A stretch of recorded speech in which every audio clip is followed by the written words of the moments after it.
A todos mis amigos que se conectan hoy en este día del Señor, es mi oración que Dios los bendiga, que reciban una palabra del Señor, que sea muy puntual, muy precisa para la necesidad de cada uno que escucha esta palabra.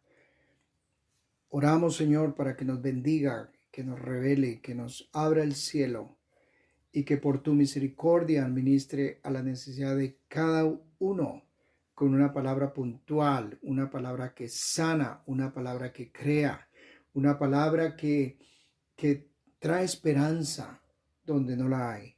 Señor, es mi oración esta mañana que mientras te adoramos, mientras recibimos esta palabra, todos recibamos una bendición muy especial al escuchar palabra de vida.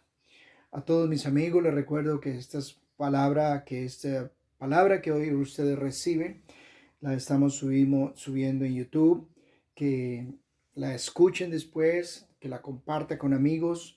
Esta palabra nuevamente la estamos repitiendo esta noche a las 8 de la noche y que todos recibamos palabra de bendición, compartan con otros, manténganse en contacto, comuníquenos lo que están recibiendo del Señor, testimonios, peticiones de oración.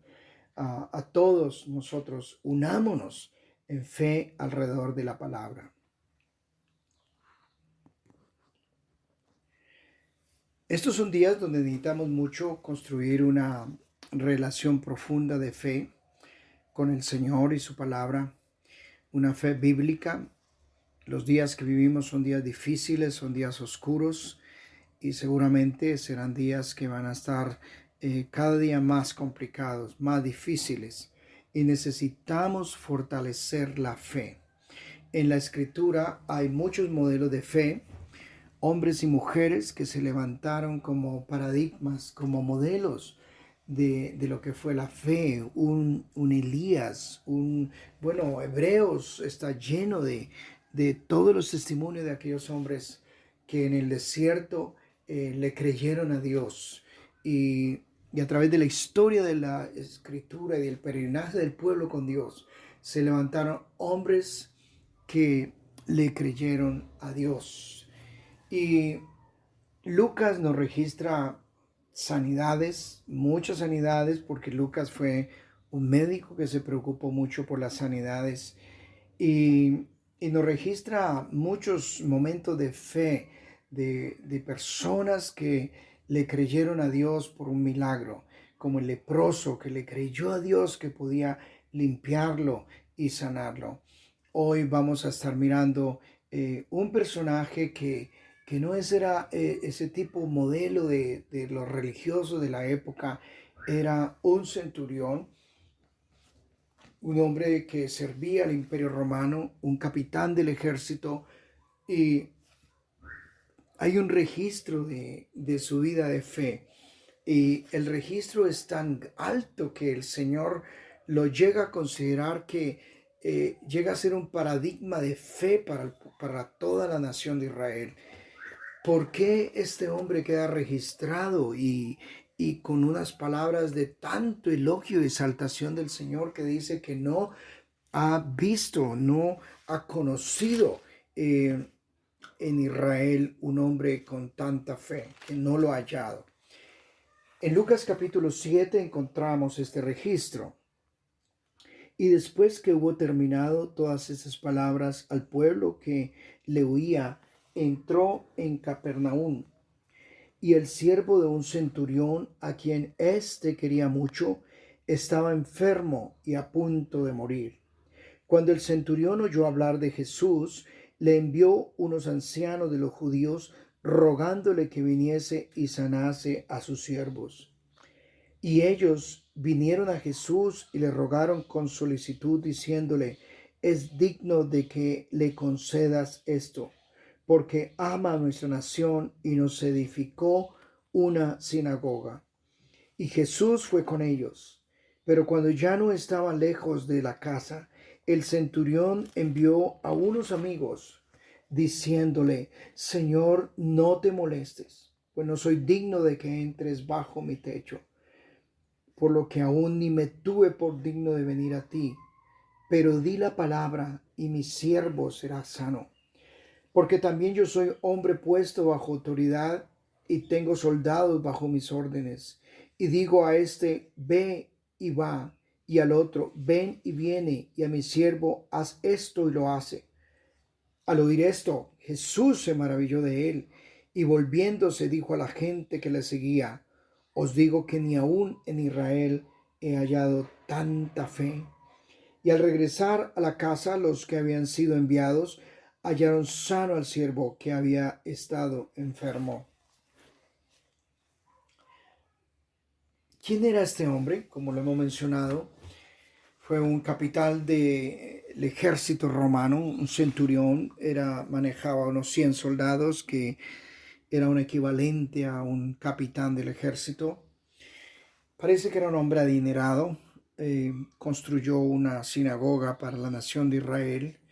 Era un hombre respetado y amado por la nación, lo cual no era muy usual, de que alguien que era del Imperio Romano llegara a amar la nación, pero también la nación amarlo a él. Este era un hombre con una posición muy alta, muy elevada. Y, y notamos algunos aspectos de la fe que es resaltada en su vida. ¿Dónde él fundamentó esa fe? ¿De dónde él sacó esa fe? En primer lugar, notamos que en el versículo 3, cuando el centurión oyó hablar de Jesús, envió a los ancianos y viene el desenlace. La fe viene por el oír. El centurión sacó una fe de lo que escuchó de Jesús. No sabemos qué escuchó, seguramente le contaron historias de su poder, de sanar, de liberar, de aplacar tormentas, de hacer cosas sobrenaturales. Este hombre escuchó de Jesús y seguramente indagó, preguntó que le contaran de esas historias. Y, y esa fe se fundamentó en una palabra, en lo que él escuchó. El centurión pudo no haber creído, era un hombre de una posición social muy alta, además venía de un contexto pagano, eh, adoraba seguramente otros dioses con su trasfondo, no sabemos. Además, pues, ¿por qué creerle a Jesús? Pero algo que él escuchó, algo que las historias que escuchó, lo que él escuchó de Jesús, él sabía que había un hombre aquí con autoridad y, y, y él fundamentó su fe en una palabra, en lo que escuchó de Jesús y creyó que tenía una palabra de autoridad. Él mismo conocía lo que era la autoridad, lo que era la milicia, lo que era dar órdenes. Y él encontró lo que escuchó en Jesús, que en Jesús había algo así, una palabra de autoridad. Muchas personas hoy tienen tanta dificultad de creer al Señor y de fundamentar su fe en lo que Él dijo para enfrentar retos grandes en su vida, para enfrentar aquellas situaciones que están muriendo en la vida, aquellas situaciones de no retorno, un tiempo de oscuridad, el tiempo de la pandemia que estamos viviendo y tiempos tan difíciles.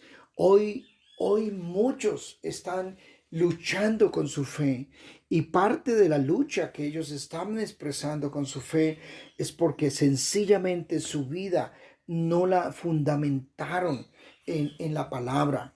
No escucharon a Jesús, no cultivaron una vida profunda en la palabra y no creyeron esa palabra que predicada.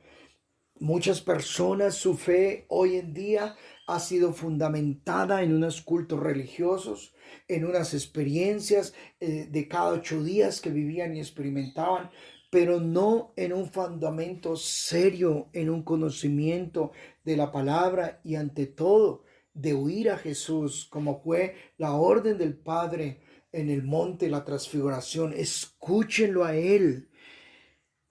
Hoy hay una crisis de escuchar a Jesús, de una cristología profunda, de creer en la palabra de Él, en su poder para liberar, para sanar, para darnos vida. Y muchas personas, ante situaciones donde ven que se está muriendo su matrimonio, no ven salida. Se está muriendo su economía, no ven salida. Están enfermos, no ven salida. Están en situaciones difíciles y hoy dice, no hay salida. Y no le creen. Los religiosos tienen un gran problema. Los religiosos fueron las personas que menos creyeron en Jesús.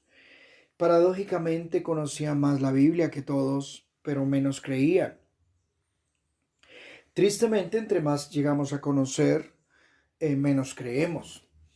Y es porque nos volvemos teóricos, no tenemos una experiencia de comunión profunda, de relación profunda con el Señor, no nos apasionamos por Él, ni por su palabra y por lo que Él es y hace. Muchas personas tienen problemas de creer en la palabra, uno porque no lo creen, porque no la meditan, no la conocen. Lo otro porque no están sometidos a autoridad. Es muy difícil creer a la autoridad de la palabra y a la autoridad del Señor si nosotros no vivimos en sumisión a la autoridad. La sumisión a la autoridad arranca desde la casa, arranca desde esas autoridades básicas que el Señor ha colocado como nuestros padres, como las autoridades terrenales y las autoridades espirituales. Si una persona vive en el espíritu de rebelión de Adán y Eva, que se rebelaron a la autoridad de la palabra porque siguieron los postulados diabólicos, entonces a estas personas llegan a cuestionar la escritura. Y eso es lo que pasa con tantas personas que no creen en la autoridad de la palabra. No creen en la autoridad de la palabra del Señor. No lo creen a Él porque todos lo sumen a un relativismo y no creen en los absolutos de la palabra. La palabra no es absoluta a la cual yo tengo que someterme. Cuando el Señor ha dado todo el discurso en Lucas del sermón de la montaña, Él básicamente termina diciendo, ustedes por qué me dicen Señor, Señor, y no hacen lo que yo os mando. Básicamente está hablando el mismo lenguaje que más adelante desarrolla con el centurión, que es lo que tenía el centurión en mente. El centurión sabía que era la palabra del César, que era el Kyrios, el Señor, que cuando el César dice algo se hace. Pero nosotros cuestionamos la autoridad de la palabra, no le creemos. Cuando el Señor nos habla de finanzas, decimos que eso es para robarnos, para explotarnos. Eso no lo creemos, que hay que compartir, que se cuide de la avaricia, que comparta con el pobre, el necesitado, que invierta en el reino de Dios. Y en sus levitas decimos que eso no lo creemos. Cuando nos habla de que nos sometamos a la autoridad de la palabra, cuando Él nos dice que honre las autoridades, nosotros la cuestionamos y la relativizamos. Cuando nos habla de ética, de moral, de pactos matrimoniales, cuando nos habla de una conducta de santidad y de integridad, la cuestionamos. Mis queridos hermanos, ¿es usted uno de aquellos de los que cuestiona la palabra? No cree lo que el Señor dice. Y si usted no cree lo que Él dice y no se somete a lo que Él dice, entonces usted es un simple religioso, como dice el Señor. ¿Por qué me dice Señor, Señor? Y canta y me adora. Pero cuando tiene que ver con una sumisión a la autoridad de la palabra, la cuestionamos y la relativizamos. Y aquí estamos frente a un hombre que dijo, yo creo en esa palabra, sencillamente dígala porque yo sé que es la autoridad de la palabra y que estar sometido a una palabra que de verdad. Esto es la fe. La fe es mucho más que un credo, que unos ritos religiosos, que unos cursos que hacemos. Es, Señor, mi vida está fundamentada en lo que tú has dicho y yo lo creo y no lo cuestiono. Hoy hay tanta crisis de palabra, tanta crisis de fe, porque la palabra que se expone no es una palabra de autoridad, es una palabra sesgada, es una palabra que decimos que Dios habló, pero Él no habló. Cuando Dios habla, se le obedece. Y el centurión sabía que era una orden. Él dijo y se hace. Es lo que tú has dicho. Este hombre creyó en una palabra de poder, una palabra de autoridad, una palabra revelada. Y por eso él dijo, di la palabra. Yo necesito una comunión diaria con Dios donde tengo una palabra revelada para situaciones puntuales y precisas que estoy enfrentando en mi vida. Yo tengo el logos, que es toda la palabra, pero yo necesito esa palabra puntual para el momento. Y el centurión necesitaba saber que había una palabra puntual y específica para que le diera vida a su siervo que él amaba. Y por eso él dice, di la palabra. Y esto es nuestro peregrinaje con Dios todos los días. Señor, di la palabra frente a esa situación. ¿Qué es tu orden? ¿Cuál es tu palabra de autoridad? ¿Qué es lo que tú vas a hacer? ¿Vas a hacer un milagro? ¿Vas a rescatar este hogar? ¿Vas a rescatar este cuerpo? ¿Va a haber una sanidad? ¿Va a rescatar este matrimonio? ¿Qué va a hacer, Señor? Di la palabra. Cuando nuestro peregrinaje diario con Dios escuchamos esa palabra precisa, puntual y oportuna, nos aferramos a ella y decimos, tú lo has dicho. Y este hombre sencillamente, cuando escuchó palabra de Dios, que el Señor dio la palabra, fue suficiente para él. Muchos de nosotros necesitamos ver el milagro para creer, pero con el Señor tú crees la palabra, caminas en fe y luego ves el milagro. Eso es la fe. Caminar sustentados en una autoridad de la palabra que tiene poder para liberar, para sanar, para transformar, para hacer cosas sobrenaturales, para hacer milagros sobrenaturales. Pero yo necesito en mi peregrinaje con Dios esa palabra puntual, no la palabra que de los mentirosos, de los mercaderes que nos dicen cosas que Dios no ha hablado ni no ha dicho. Es la palabra revelada, oportuna, precisa, que viene del fruto de un encuentro con Dios, con su palabra. Y necesitas una palabra para lo que estás viviendo. Y cuando Dios te da una palabra, cuando tú la recibes, que es una palabra de autoridad, aférrate a esa palabra, aférrate a las promesas, camina en fe, créele a Dios. ¿Qué está muriendo en tu vida? Algo que tú amas, que es precioso, un negocio, un proyecto, tu hogar, tus sueños, tu matrimonio. ¿Qué está muriendo? ¿Cuál es la palabra de Dios para lo que estás viviendo? ¿Cuál es esa palabra que va a encender como combustible tu fe, de la cual te vas a aferrar y vas a caminar en fe? Este hombre fue un hombre que podríamos decir, fue un hombre muy humilde. El que se somete a la autoridad de la palabra es una persona humilde. El gran pecado de Adán y Eva fue orgullo, prepotencia. Cuestionaron la palabra de Dios. Creyeron que eran igual a Dios.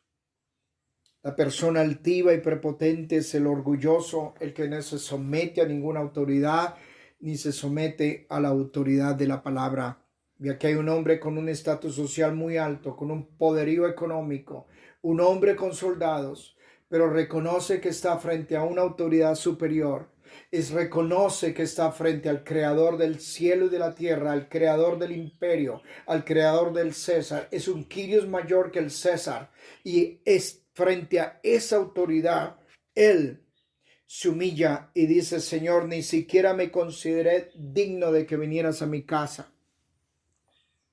¿Cuántos de nosotros, mis queridos hermanos, en este mundo de los generales, de los apóstoles, de los ungidos, de los grandes y poderosos, de los que tienen las mega iglesias, de los que tienen el mega poder, consideramos que tenemos créditos, credenciales para que el Señor venga y nos haga un milagro? Es más, casi le obligamos y le sacamos nuestras credenciales y le decimos: Señor, recuerda nuestros diezmos, recuerda toda la iglesia que tengo, el poderío, la fama y cómo yo soy importante, indispensable para el reino. ¿Cuántos de nosotros podríamos haberle sacado la sinagoga? Y cuando estas personas le quisieron sacar su generosidad, la sinagoga y las grandes inversiones por la nación de Israel, él mismo verificó, rectificó la información y dijo: no, no es por mis buenas obras ni por mis grandes logros o hechos. Es que es por tu gracia y tu misericordia. No soy digno de que vengas a mi casa.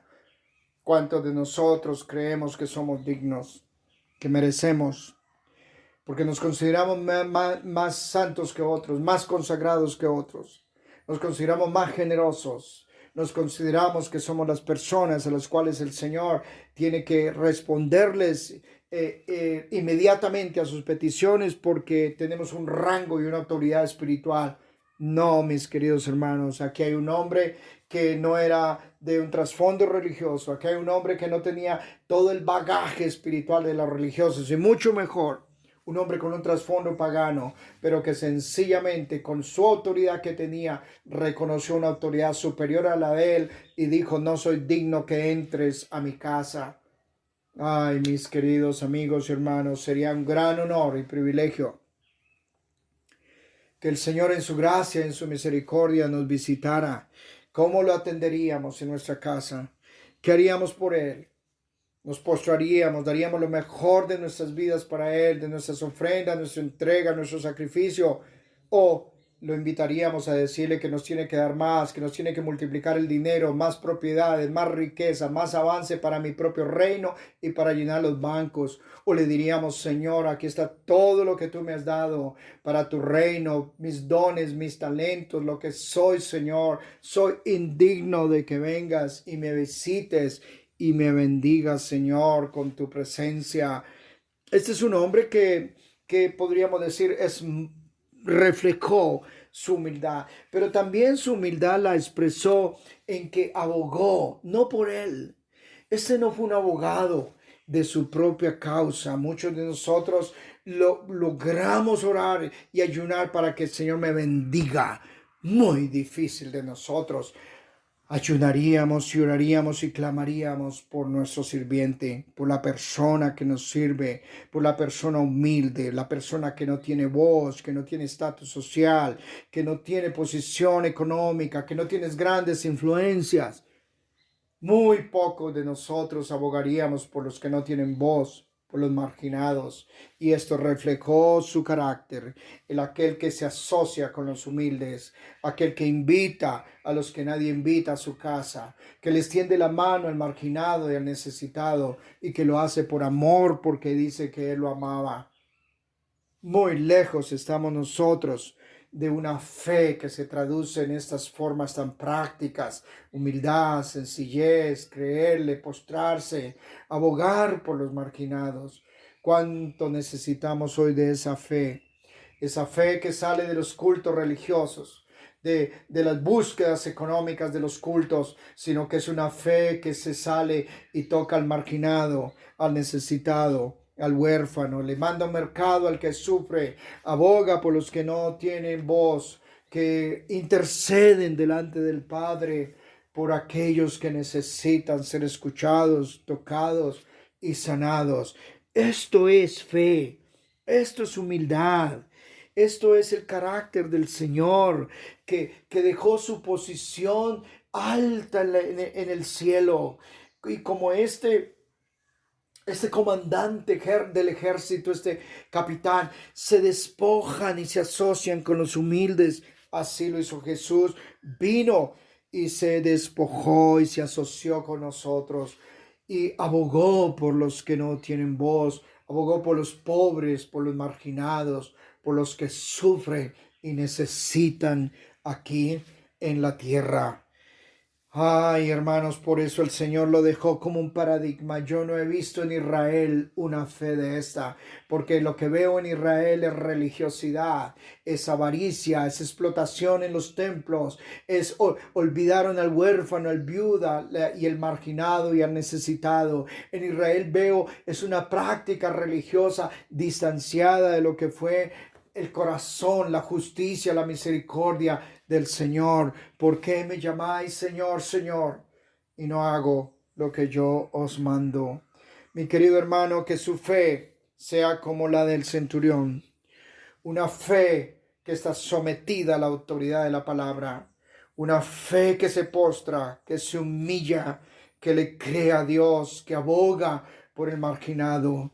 Que su fe hoy se active al recibir esta palabra y que le crea a Dios, que se vuelva un apasionado, apasionada por la palabra y que su fe se sustente en lo que Él dice, porque Él tiene poder y autoridad para liberarte, para sanarte, para restaurarte y hacer cosas sobrenaturales. Para eso que se está muriendo, darle nueva vida en Cristo. Que el Señor te bendiga al recibir esta palabra, que la abrace en su corazón y la comparta también con otros que la necesitan, en el nombre de Jesús. Padre, yo oro por los que recibieron esta palabra. Pido que el Espíritu Santo la marque en sus corazones y en sus vidas. Que el Espíritu Santo prenda fuego y pasión por la palabra, porque los días que vienen cada vez van a ser más difíciles. Y muchos están claudicando en la fe porque sus vidas no fueron sustentadas en la palabra. Señor, abraza a tus hijos que hoy abrazan tu palabra y bendígales, levántales y obra milagros sobrenaturales. Eso que se está muriendo hoy cobra vida en el nombre de Jesús. Ese matrimonio, esa salud, esa economía, esa fe en el nombre de Jesús hoy cobra vida. Sopla vida, Señor, en el nombre de Jesús. Amén.